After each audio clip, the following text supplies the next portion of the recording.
नमस्कार, मेरा नाम डॉक्टर अनुज गिरधर है। मैं एक ईएनटी स्पेशलिस्ट हूँ।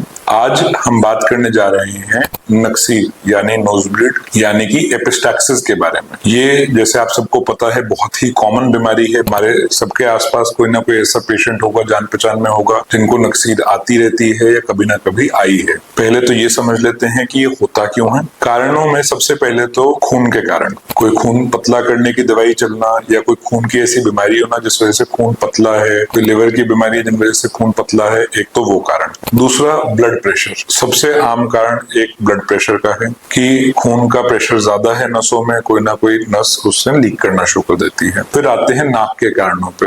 नाक में कोई चोट लगना, इंजरी। आमतौर पे चोट वाले ब्लीड एक बार होते हैं, बार बार नहीं होते हैं। ठीक है। छोटे बच्चों में नोज पिकिंग यानी कि नाक में उंगली करते रहना, नाक छेड़ते रहना, उस वजह से होता है। एलर्जी रहती है, कोई नाक में ट्यूमर है, कोई पॉलिप है जो इन्फेक्ट हो गया, इन्फेक्शन हो गई है, या नाक की हड्डी काफी ज्यादा टेढ़ी है जिसपे हवा बार बार लग के जा रही है, या फिर हवा में ड्राइनेस है, उस वजह से नोज में ड्राइनेस हो रही है, हमारी नाक के अंदर की जो म्यूकोजा है वो ड्राई हो गई है। ये आमतौर पे कारण रहते हैं। अब अगर घर पे या आस पड़ोस में किसी को एकदम नक्सील छूट जाए, ब्लीडिंग हो जाए नाक से, तो ऐसे में क्या कर सकते हैं? ऐसे में 3 चीजें हैं जो हमें तुरंत कर सकते हैं या करनी है जिससे ब्लीडिंग रुकेगी। पहली बात तो मरीज को लिटाना नहीं। लिटाने से वही ब्लड गले में जाता रहेगा, हमें दिखना बंद हो जाएगा मगर उससे ब्लीडिंग रुक नहीं रही है। दूसरी रिस्क ये है कि लिटाते ही सांस में जाने का रिस्क होता है। तो ऐसे में मरीज को कहिए कि आगे झुक के बैठ जाएं और अपने हाथ से दोनों उंगली से नाक बंद कर लें। पूरी तरह नाक बंद होनी चाहिए ऐसे, ठीक है, और आगे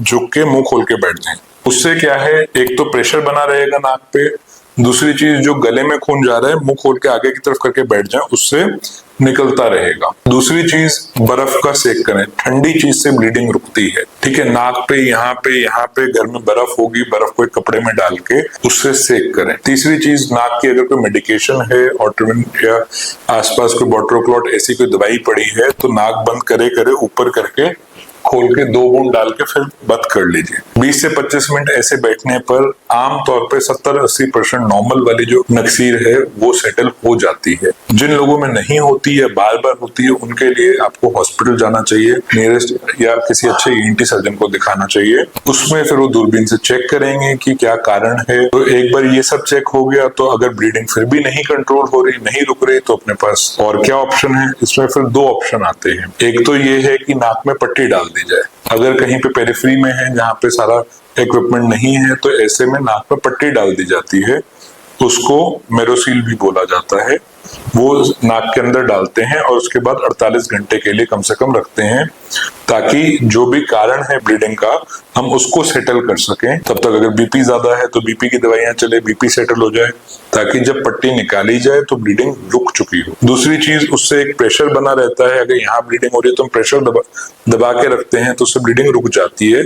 शरीर को थपका जमाने का, क्लॉट जमाने का टाइम मिल जाता है। अगर हम पेरिफेरी में नहीं है, किसी बड़े सेंटर पे आ सकते हैं, यहाँ आ सकते हैं, तो ऐसे में हम एंडोस्कोपिकली यानी कि दूरबीन से वो जो नस खुली हुई है उसको ढूंढ सकते हैं और उसको स्पेसिफिकली उसी को सील कर सकते हैं। इसके मेजर फायदे तो ये हैं कि उसके बाद नाक में पट्टी नहीं रखने की जरूरत पड़ती, तो पेशेंट को तुरंत सांस आता है, पेशेंट को घबराहट नहीं होती, परेशानी नहीं होती। अगर हम नाक में पट्टी डालते हैं तो पेशेंट को सांस मुंह से लेना पड़ता है, गला सूखता है, इरिटेबिलिटी रहती है, सर में भारीपन रहता है। और यही अगर हम कॉटरी कर देते हैं तो ये सारी चीजें बच जाती हैं। एक्सट्रीम केस में या फिर जहाँ पे चमड़ी बहुत खराब है, कि पहले ही बहुत ज्यादा ड्राइनेस है, बहुत ज्यादा अल्कोहल इनटेक की हिस्ट्री, अंदर की स्किन सारी खराब है स्मोकिंग की वजह से, अल्कोहल की वजह से, तो ऐसे में कई बार मल्टीपल ब्लीडिंग पॉइंट्स होते हैं। पट्टी ही इकलौता रास्ता बचता है। अगर इस बीमारी से संबंधित और कोई जानकारी चाहिए तो नीचे दिए गए नंबर पे कॉल कीजिए और ऐसी और बीमारियों को जानने के लिए लाइक और सब्सक्राइब कीजिए।